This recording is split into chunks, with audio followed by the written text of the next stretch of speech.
आप और कब जा रहे हैं दिल्ली? जाना तो पड़ेगा ही, और जाना तो पड़ेगा ही, और जाऊंगा, और जा रहा हूं आज ही? जी।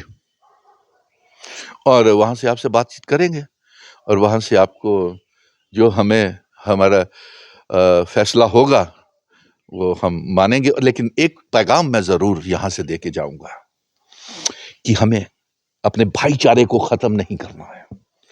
सुप्रीम कोर्ट का चाहे फैसला कुछ भी आए, हमने जम्मू कश्मीर को भाईचारा कायम रखना है। आप देख रहे हैं न्यूज़ सर इंडिया और मैं हूं अरफाज अहमद डैंग। जिस बात का जम्मू कश्मीर की आवाम को इंतज़ार था, 370-35 ए पे जो जजमेंट आनी थी सुप्रीम कोर्ट से, वो इंतज़ार कहीं ना कहीं अब 11 दिसंबर को जो है ख़त्म होने वाला है। और 370-35 ए पे जम्मू प्रोविंस की अगर हम बात करें या जम्मू डिस्ट्रिक्ट की हम बात करें, सबसे ज़्यादा अगर किसी ने आवाज़ उठाई है, सुनील डिम्पल जी हमारे साथ मौजूद हैं, मिशन स्टेटहुड चेयरमैन। सर, स्वागत है आपका न्यूज़ सर इंडिया में। धन्यवाद अरफाज। सुनील जी, कैसे देखते हैं ये जो फैसला आने वाला है 370-35 ए पे, कैसे देखते हैं? देखिए अरफाज, मुझे कई पत्रकार भाई मुझसे ये पूछ चुके हैं कि जो 11 दिसंबर सोमवार के दिन जो 10:30 बजे जो एब्रोगेशन ऑफ आर्टिकल 370 दफा 370 को जो हटाया गया, जो 35 ए को तोड़ा गया, और जो रियासत को तोड़ करके मामूली सी यूनियन टेरिटरी बनाया गया, उसको लेकर के मुझे क्या कहना है। तो मैं तो मुत्तफिक हूं, क्योंकि हमने जो एक जंग 5 अगस्त 2019 को शुरू की थी, वो ये जंग थी कि जिस तरीके से अनकॉन्स्टिट्यूशनली गैर आईनी तरीके से 5 अगस्त 2019 को हमारे महाराजा जी की वो 200 साल पुरानी रियासत, जिसका इल्हाक असेशन भारत के साथ हुआ था, जिन शर्तों के ऊपर हुआ था, और इंस्ट्रूमेंट ऑफ असेशन की कंडीशंस थी, स्टैंड स्टिल एक एग्रीमेंट था इस रियासत का असेशन के लिए। और ये असेशन सिर्फ जम्मू कश्मीर लद्दाख का ही नहीं, पीओके गिलगित बल्टिस्तान का भी जम्मू कश्मीर रियासत के साथ साथ भारत के साथ हुआ था। और वही जंग हमने शुरू की, और आज खुशी की बात है और मुबारक मैं जम्मू कश्मीर की 1 करोड़ 30 लाख अवाम, हिंदू मुस्लिम सिख ईसाई गुज्जर बकरवाल चिनाव वैली पीर पंजाल पहाड़ी और डोगरास को दे रहा हूं कि उनकी जीत होने वाली है। और अरफाज, इसके साथ साथ जितने भी जम्मू कश्मीर के पत्रकार हैं, अब तो पहले दिन से अरफाज मेरे साथ जुड़े हुए थे। न्यूज़ शहर इंडिया ने तो मेरी पल पल की खबर आवाज दबने नहीं दी, और जब भी मैंने धरने, प्रदर्शन, भूख हड़तालें, जेलों में गए, आपने तो पल पल की खबर मेरी आवाम तक आवाज पहुंचाई। और फिर इसका श्रेय जो है ये आपको भी जाता है, इसमें आप भी हमारे शाना बशाना चले हैं, और एक खुशी की लहर तब से दौड़ गई है। चीफ जस्टिस ऑफ इंडिया साहब से मैं गुजारिश करूंगा, और डिवीजन बेंच से भी, यहां से इस इंटरव्यू के माध्यम से मैं जम्मू कश्मीर की आवाम की तरफ से आपका पहले ही शुक्राना कर देता हूं, नंबर 1। नंबर 2, जब से सुप्रीम कोर्ट ने यह ऐलान किया है कि सोमवार 10:30 बजे 11 तारीख को फैसला सुनाएंगे हमारी उन पिटीशंस के ऊपर, तो हमें पूरी उम्मीद है, क्योंकि आप बार बार ये पत्रकार मित्र पूछते हैं, तो मैं एक बात बता दूं कि एक खुशी की लहर दौड़ गई है, और सुप्रीम कोर्ट वो काम दुरुस्त करने जा रहा है जो भारतीय जनता पार्टी ने 5 अगस्त 2019 को गैर आईनी तरीके से उस रियासत के विले असेशन को, शर्तों को तोड़ा और इल्हाक को तोड़ा, और इसी कॉन्स्टिट्यूशन और इसी पार्लियामेंट में हमें ये 370-35 ए रियासत का दर्जा, इल्हाक की शर्तें उसी पार्लियामेंट में दर्ज है। आप देखिए, आप इतना कॉन्फिडेंट कैसे हैं कि 370-35 ए आपको वापस मिलने जा रहा है? हो सकता है ना भी मिले, फैसला आना अभी बाकी है। जी देखिए, हमें उम्मीद है, और ये 1 करोड़ 30 लाख अवाम की वजूद, इतिहास, डेमोग्राफी और आइडेंटिटी, कल्चर और हमारी विरासत का मसला है। और ये हम कोई ऐसी चीज नहीं मांग रहे हैं अरफाज भाई कि जो गांधी जी के मुल्क ने, मैं कहूंगा ये भगत सिंह, राजगुरु, सुखदेव, अशफाकुल्ला और वो तमाम शहीदों ने उस समय और उस समय ये 370-35 से, मैं आपकी इसकी थोड़ी सी जानकारी दे दूं, ये 370-35 से 26 अक्टूबर 1947 को हमारा इल्हाक भारत के साथ कुछ शर्तों के ऊपर हुआ, और उसी इल्हाक की शर्तों को मानने के लिए 26 जनवरी 1956 में अरफाज प्रेसिडेंट ऑफ इंडिया ने उस समय के एक प्रेसिडेंशियल ऑर्डर निकाला, और प्रेसिडेंशियल ऑर्डर के तहत उस समय की पार्लियामेंट ने और उस समय की मिनिस्ट्री ने, कैबिनेट ने ये 370-35 से हमको दिया, ठीक है, 1956 में। और उसके बाद 1964 में फिर से प्रेसिडेंट ऑफ इंडिया ने प्रेसिडेंशियल ऑर्डर किया और 370-35 को 15 साल के लिए कंटिन्यू एक्सटेंड कर दिया, और साथ में यह भी क्लॉज रख दिया कि अगर जम्मू कश्मीर की असेंबली या जम्मू कश्मीर की कोई पार्टी या सरकार ये रिकमेंड करेगी कि 370-35 से रियासत को तोड़ा जाए, तब ये ऐसा रुक सकता है, ये एब्रोगेशन ऑफ आर्टिकल 300। लेकिन आज तक 70 सालों में कभी किसी ने इसको तोड़ने की बात की? क्या जम्मू कश्मीर की आवाम ने इंस्ट्रूमेंट ऑफ असेशन को तोड़ने की मांग की? क्या जम्मू कश्मीर की आवाम में, एक और मैं बात जोड़ दूं इसमें, क्या रीऑर्गेनाइजेशन बिल लाने की पिछले 70 सालों में क्या जम्मू कश्मीर की आवाम ने कोई बात की? जो जबरदस्ती तरीके से रीऑर्गेनाइजेशन बिल ला करके, डिलिमिटेशन करवा करके हमारा बंटवारा कर दिया, क्या इस जम्मू कश्मीर की आवाम ने इस 370-35 को तोड़ने की मांग की? क्या इस जम्मू कश्मीर की आवाम ने हमारा स्टेट सब्जेक्ट छीनने की मांग की? नहीं की। ये जबरन तरीके से, और उसी कॉन्स्टिट्यूशन और उसी पार्लियामेंट के फैसले को गलत ठहराते हुए सत्ता के नशे में ये गलत काम कर दिया। और फिर आप कहते हैं उम्मीद, ये देखिए अरफाज भाई, पूरी दुनिया ने ये देखा है, लाइव टेलीकास्ट हुआ है। अब तो हमने जो जिम्मेदारी के साथ, आप तो मैं बता दूं अवाम तक ये मैं बात पेश आ दूं कि मैंने 5 अगस्त 2019 के बाद अपनी जिम्मेवारी, अपनी रिस्पॉन्सिबिलिटी, ड्यूटी ईमानदारी के साथ निभाई है। जो मेरा एक जम्मू कश्मीर का बेटा होने के नाते जो मेरी जिम्मेवारी बनती थी कि मैं अपनी डोगरा रियासत की हिफाजत करूं, अपने तमाम मजहबों के बुजुर्गों की विरासत की पगड़ी की हिफाजत करूं, और वो मैंने निभाई है। सुनील जी, जिस 1 करोड़ 30 लाख आवाम की, जम्मू कश्मीर की आवाम की आप बात कर रहे हैं, उसी आवाम में से जम्मू में बहुत सारे लोग थे जिन्होंने ढोल नगाड़े बजाए और खुशियां मनाई जब 370-35 से टूटा था। नहीं, आपका कहना बिल्कुल ठीक है, लेकिन आज वही लोग गुमराह जो हो गए थे जम्मू कश्मीर में, वो आज अपनी गलती का एहसास कर रहे हैं। अब ये बात बार बार मत दोहराया करो आप पत्रकार मित्र, और भी आपके अलावा अरफाज यहाँ पे इंटरव्यू करने के लिए साथी बैठे हुए, मैं उनको भी इशारों में ये कह देता हूँ, ये बात मत दोहराया करो। सुबह का भूला अगर शाम को कोई घर आ जाए तो उसे भूला नहीं कहते अरफाज भाई। और दूसरी बात ये, उस समय गुमराह करवाया गया हमें। उन लोगों को नजरअंदाज कैसे कर सकती है जिन लोगों ने खुशियां मनाई थी? मतलब वो लोग तो इसी बात का इंतजार कर रहे हैं ना कि 370-35 से बहुत बढ़िया सुप्रीम कोर्ट से जो है फैसला यही आएगा कि भैया ये टूट चुका है, ये वापस नहीं आएगा। जी, आपका सवाल बहुत बढ़िया। इसके लिए मैं आपको ये कहूंगा कि इन्होंने जब एब्रोगेशन ऑफ आर्टिकल 370 करना था तो उसके बाद रियासत को तोड़ा था 5 अगस्त 2019 के बाद, तो उन्होंने ये ख्वाब दिखाए थे, ये सपनों के सौदागर बन करके आए थे। तू इधर उधर की बात ना कर अरफाज, ये तू ये बता ये काफिला कैसे लुटा?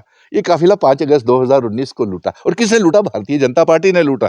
और उन्होंने एक ख्वाब दिखाए थे सपनों के सौदागर बन करके कि यहाँ रोजगार होगा, कारोबार बढ़ेंगे, ना जाने लोगों की भलाई बेहतरी होगी, और गरीबी कम होगी, 15-15 लाख रुपए अकाउंट्स में आएंगे, और 300 रुपए का गैस का सिलेंडर, ना जाने कितने 2 करोड़ नौकरियां हर साल दी जाएंगी।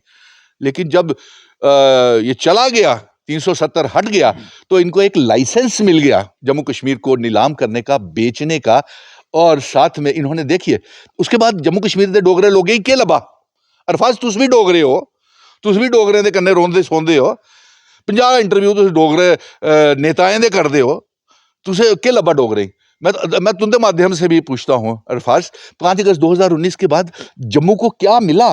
जम्मू के तमाम क्षेत्र को क्या मिला?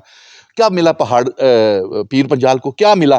पहाड़ी लोग, गुज्जर बकरवाल लोगों को क्या मिला? पहाड़ी लोगों को क्या मिला? डोगरों को। हमारे बच्चे बेरोजगार हो गए, 30 लाख बेरोजगार नौजवान। अफसोस की बात है, ये मैंने सुप्रीम कोर्ट में भी पिछली बार कहा था वहां भी पत्रकार पूछते थे, बार बार सवाल पूछते हैं, क्योंकि ये जंग मैंने ईमानदारी के साथ, पहला शख्स था जिसने ये आवाज उठाई थी इरफाज, और मुझे आज फख्र है कि कुछ लोग, कुछ नेताओं ने तो पिटीशनर तक नहीं भरी हुई है, नंबर एक। नंबर दो, वो मुझसे कई पत्रकार मित्र पूछ रहे थे कि क्रेडिट कौन लेगा। हाँ, तो मैंने कहा मैं क्रेडिट लेने के लिए नहीं कर रहा हूं, ये मैं अपने जम्मू कश्मीर का बेटा होने के नाते अपनी रिस्पॉन्सिबिलिटी, अपनी ड्यूटी, अपना फर्ज निभा रहा हूं, बेलाग किसी लालच के। और जो कर रहे हैं, मुख्यमंत्री बनने के दावे कर रहे हैं, या ABC टीमें हैं, या सरकार बनाने के दावे कर रहे हैं, उन्होंने तो पिटीशंस नहीं दायर की है। और फिर आपकी जानकारी के लिए बता दूं कि मैंने तो जम्मू और कश्मीर को, मैंने आपसे कहा था कि इकट्ठे बिठाऊंगा लोगों को, और मैंने एक प्लेटफॉर्म के ऊपर जम्मू और कश्मीर के लोगों के साथ साथ दिलों की दूरियां भी कम की, और नेताओं को भी एक प्लेटफॉर्म के ऊपर बिठाया। कभी ऑल पार्टीज मीटिंग, कभी दिल्ली गए, कभी इलेक्शन कमीशन से मिले, कभी यहाँ मीटिंग, बुलडोजर। इन्होंने हमें क्या मिला? इन्होंने 30 लाख बेरोजगार नौजवान कर दिए, हमारे स्मार्ट मीटर, प्रीपेड मीटर्स हम पे थोप दिए, बिजली के पावर प्रोजेक्ट सारे बेच दिए, शराब माफिया, लीक्वर माफिया, माइनिंग माफिया, और मिनरल माफिया, रेत बजरी पहाड़, दरबार मुंह बंद कर दिया, कारोबार ठप हो गए। ये सारी बातें हम जब रियासत का दर्जा 11 तारीख के बाद जब फैसला आएगा, और मुझे पूरी उम्मीद है कि अब तो सुप्रीम कोर्ट कॉन्स्टिट्यूशन, भारत के संविधान की, इंडियन कॉन्स्टिट्यूशन की रिस्पेक्ट, डिग्निटी और इज्जत बरकरार रखेगा, क्योंकि संविधान ने ही, कॉन्स्टिट्यूशन ने ही हमें ये सारे इख्तियार दिए थे। आप और कब जा रहे हैं दिल्ली? जाना तो पड़ेगा ही, और जाना तो पड़ेगा ही, और जाऊंगा, और जा रहा हूं आज ही? जी। और वहां से आपसे बातचीत करेंगे, और वहां से आपको जो हमें, हमारा फैसला होगा वो हम मानेंगे। लेकिन एक पैगाम मैं जरूर यहां से देके जाऊंगा कि हमें अपने भाईचारे को खत्म नहीं करना है। सुप्रीम कोर्ट का चाहे फैसला कुछ भी आए, हमने जम्मू कश्मीर को भाईचारा कायम रखना है, अमन और शांति के साथ, क्योंकि सुप्रीम कोर्ट, हमें मालूम है कि जम्मू कश्मीर की 1,30,00,000 आवाम की उम्मीदों को पूरा करेगा। जो हमारे साथ इमोशनल जेनोसाइड जिसको कहते हैं, पार्लियामेंट में 5 अगस्त 2019 को हुआ, जो हमारा इतिहास, आइडेंटिटी, कल्चर, डेमोग्राफी, असेशन का यहां तक ताल्लुक है। देखिए ना, सुप्रीम कोर्ट ने, आपकी जानकारी के लिए, आपको तो पता है, आपने खुद लाइव टेलीकास्ट किया हुआ है, और आपने खुद ही देखा कि ये सुप्रीम कोर्ट ने यहां तक गया कि जम्मू कश्मीर पहले एक मुल्क था, और इस मुल्क का, 2 मुल्कों का आपस में इल्हाक होता है, और यहां पे सदर रियासत और प्रधानमंत्री था। फिर उसके बाद इंस्ट्रूमेंट ऑफ असेशन, एक स्टैंड स्टिल एग्रीमेंट 2 देशों के बीच में हुआ। जम्मू कश्मीर में एक प्राइम मिनिस्टर हुआ करता था, वो मेहरचंद महाजन जी हुआ करते थे, शेख मोहम्मद अब्दुल्ला हुआ करते थे, सादिक गुलाम, बाकी लंबी चौड़ी लिस्ट है। और साथ में यहां सदर रियासत हुआ करता था, डोगरा की रियासत थी, डॉक्टर करण सिंह थे, उनको भी जिम्मेवारी निभानी चाहिए थी। लेकिन क्या करें, अब अपनी अपनी सोच है, नजरिया है, और हमने तो अपनी जिम्मेवारी और रिस्पॉन्सिबिलिटी को पिटीशनर हैं सुप्रीम कोर्ट जी में? बिल्कुल हम हैं, बिल्कुल हैं, और कोऑर्डिनेशन में हमारा ये बहुत बड़ा। कल आप चले हमारे साथ, चले दिल्ली, लेके चलते हैं आप पत्रकार मित्रों को, और वहां देखें कि कितनी लंबी चौड़ी लाइन हमारे। अच्छा हाँ, आपने एक क्रेडिट तो बनता है आपका। नहीं, क्रेडिट ले ये गुलाम नबी आजाद साहब, अल्ताफ बुखारी साहब, और ये पिटीशनर है वहां पे? आप पत्रकार हैं, आपको तो जानकारी होनी चाहिए। आप बताइए ना, आप हैं वो पिटीशनर? आवाम से पूछ लेते हैं, क्या वो किन किन का नाम लिया? आप ज्यादा जानकार हैं ना, आप वहां पे हैं। उन्होंने पिटीशंस नहीं दायर की हुई हैं, और वो इसलिए शायद नहीं दायर की हुई हैं कि उनको पद्मश्री मिला था, और उन्होंने गुलाम नबी आजाद साहब को, और जब वो रिटायर हो रहे थे तो उनको उन्होंने आंसू भी बहाए थे, प्रधानमंत्री जी ने उनके लिए, और फिर उन्होंने खुद ही तस्लीम कर लिया था कि मैं 370 वापस नहीं ला सकता हूं, वो अगर लाएगा तो वो मोदी जी लाएंगे। लेकिन एक जिम्मेवारी होने के बाद, एक जो जिस सरजमीन है, मैं कहूंगा, इतने इतने कदावर नेता बनाया, इतने बड़े कबीना मंत्री बनाए और अपनी अपनी पार्टियां चला रहे हैं और मुख्यमंत्री और सरकारें बनाने के दावे कर रहे हैं और ये दावे करते थे कि बेहतर से बेहतर वकील और महंगे से महंगा वकील करेंगे। तो अब उनकी भाषा भी उन्हीं की तरह, लेकिन मैं उस तरफ नहीं जाना चाहता। आज खुशी का मौका है। प्रेस कॉन्फ्रेंस के माध्यम से कह रहे थे लोगों को कि भाई हम भी इसमें पार्टिसिपेट किए, हमारी भी काफी कोशिशें। आरएस चीफ साहब ने किया आज। आरएस चीफ साहब ने, उन्होंने क्या कहा कि हम भी पिटिशनर हैं, चलते हैं, देखते हैं, कल चल के आते हैं आजाद साहब के नहीं आते हैं वहां सुप्रीम कोर्ट में है। लेकिन यहाँ तक पत्रकारों के माध्यम से यही सवाल मुझे कि अल्ताफ बुखारी साहब और गुलाम नबी आजाद साहब, और क्योंकि देखिए ना जो उमर अब्दुल्ला साहब है, उन्होंने तो पहले ही कह दिया था कि सिब्बल और बाकी के वकील बेहतरीन दलीलें पेश की हमने, ठीक है, और हमारे वकीलों ने बेहतरीन तरीके से पैरवी की जम्मू कश्मीर की। और कपिल सिब्बल साहब तो आजाद साहब के बहुत क्लोज दोस्त हैं। वो कहते थे कि मेरे हैं, लेकिन बाद में कपिल सिब्बल साहब ने खुद ही कह दिया कि मैं नेशनल कॉन्फ्रेंस और ये जो कोऑर्डिनेशन में जो सारे वकील और इकट्ठे होकर के टीम ऑफ गैलेक्सी ऑफ वकीलें हैं, उनके हैं बेशक, लेकिन वकील इनके हैं। चलिए इस तरह मत जाइए ना, खुशी का मौका है अरफाज। आज जम्मू कश्मीर की आवाम बेहद खुश है। खुशी तो आपको 11 दिसंबर को होगी ना। जी जी जी, मैं हम हर हाल में संघर्ष जारी रहेगा, क्योंकि मुझे तो वो रियासत चाहिए जो मेरे बुजुर्ग, मेरे महाराजा हरि सिंह जी और जो भारत के महात्मा गांधी जी ने, नेताजी सुभाष चंद्र बोस, भगत सिंह, राजगुरु, सुखदेव और अशफाक उल्लाह और जितने भी मुस्लिम शहीद रहे हैं, शहादतें दी हैं इस आज़ादी की जंग में, मुझे वो वाली रियासत चाहिए। वो जो रियासत जिस शक्ल में, जिस स्टैंड स्टिल एग्रीमेंट में और जिस इंस्ट्रूमेंट ऑफ असेशन के तहत वो देकर के गए थे, और ये मिलेगी। अरफाज आप भी देखेंगे, हमें निराशा नहीं करेगा सुप्रीम कोर्ट। क्यों?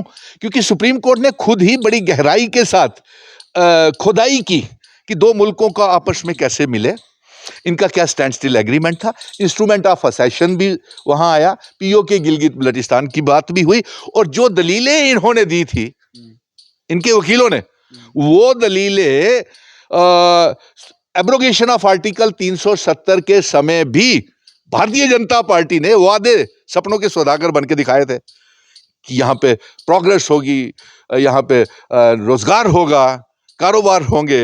ये दलीलें दी थी ना, आतंकवाद खत्म हो गया है या टारगेट किलिंग्स नहीं हो रही हैं, लेकिन सुप्रीम कोर्ट ने तो उससे सुनने से इनकार कर दिया। और चीफ जस्टिस साहब ने ये कहा, खुद तस्लीम किया कि हम सुप्रीम कोर्ट तो वो बात तो करना चाहता है जो गैर आईनी या कॉन्स्टिट्यूशनल बेंच है, ठीक है। तो यानी कि इनका वो जो ढोल बजाना, बर्फी वाले बांटना, नाचना गाने वाले, वो जो सारे बातें थी, वो एक तो वैसे भी वो पूरी नहीं हुई, इनके वादे सारे खराब हो गए। उसी की वजह से तो ये असेंबली के चुनाव नहीं करवा पा रहे। अरे मैं अभी भी कहता हूं कि आप इतना जश्न मना रहे हो वो 3 रियासतों में चुनाव जीतने के का, जो राजस्थान और छत्तीसगढ़ और मध्य प्रदेश का, तो जम्मू कश्मीर में भी आप कोशिश कीजिए ना, यहाँ की जनता का भी आप वो लीजिए, जमहूरियत बहाली कीजिए। इन्होंने जम्मू कश्मीर में चुनाव क्यों नहीं करवाए? मैं चाहूंगा कि पार्लियामेंट के चुनावों के साथ चुनाव करवाए जाए। इन्होंने इसलिए चुनाव नहीं करवाए कि इन्हें मालूम था कि अगर जम्मू कश्मीर में पहले चुनाव हम कर लेंगे, यहाँ हार जाएंगे, क्योंकि इन्होंने यहाँ तक कि अर्बन लोकल बॉडीज के चुनावों को भी करने से बंद कर दिया। डीडीसी के और वीडीसी के चुनाव और पैंचीस और पैंचीस के चुनाव भी ये नहीं करने जा रहे हैं। हमारे ऊपर सिर्फ बलडोजर चलेंगे, प्रॉपर्टी टैक्स लगेंगे, प्रीपेड स्मार्ट मीटरिंग, बेच दो, नीलाम कर दो, ये सब होगा। लेकिन मुझे पूरा भरोसा है कि चीफ जस्टिस साहब ये हमें पूरा इंसाफ देंगे। और सबसे बड़ी बात यह है कि भाईचारा बनाए रखना, कुछ भी फैसला आए हम इसी मुल्क से लेना है भाई। अब आप पूछ रहे थे कि कई पूछ रहे थे कि आपने इतनी बड़ी जंग लड़ी, तो क्रेडिट का जवाब तो मैंने दे दिया कि मैं एक जम्मू कश्मीर का बेटा होने के नाते हर मजहब के हैं, बुजुर्गों के, हर हिंदू मुस्लिम सिख ईसाई गुज्जर बकरवाल चिनाव वैली पीर पंजाल पहाड़ी का मैं बेटा होने के नाते, एक जम्मू कश्मीर का डोगरा बेटा होने के नाते हम सब भाईचारे के साथ रहते हैं। और कुछ भी आए, और मुझे बहुत सी टेलीफोन कॉल्स आई, अरफाज क्या फैसला होगा, क्या होगा, क्योंकि उनको भरोसा है, क्योंकि मैंने ईमानदारी से जंग लड़ी है, मैं इसका ये कहूंगा। क्रेडिट के लिए मैंने कुछ नहीं किया, बने जिन्होंने बनना है। क्योंकि पिछले 70 सालों में अगर आज रियासत इस मुकाम पे पहुंची है, बर्बादी की मुकाम के ऊपर पहुंचे, तो यही नेता लोग तो जिम्मेवार थे। कभी इनके निकाह नामे एक दूसरे के, मैं उस तरफ भी जाना नहीं चाहता क्योंकि उसमें से कई लोग, कई पार्टियां मेरी दोस्त भी है, कई अपनी भी हैं, कईयों को मैंने इकट्ठा करके साथ भी बिठाया है, इसलिए मैं उसके इख्तिलाफ की तरफ नहीं जाना चाहता।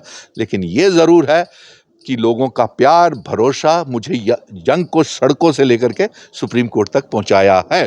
चलिए, शुक्रिया हमारे से बातचीत करने के लिए। ये थे हमारे साथ mission statehood chairman Sunil Dimple ji. आपकी इस सब पे क्या राय है? अभी अपनी राय जो है ज़रूर साझा कीजिएगा।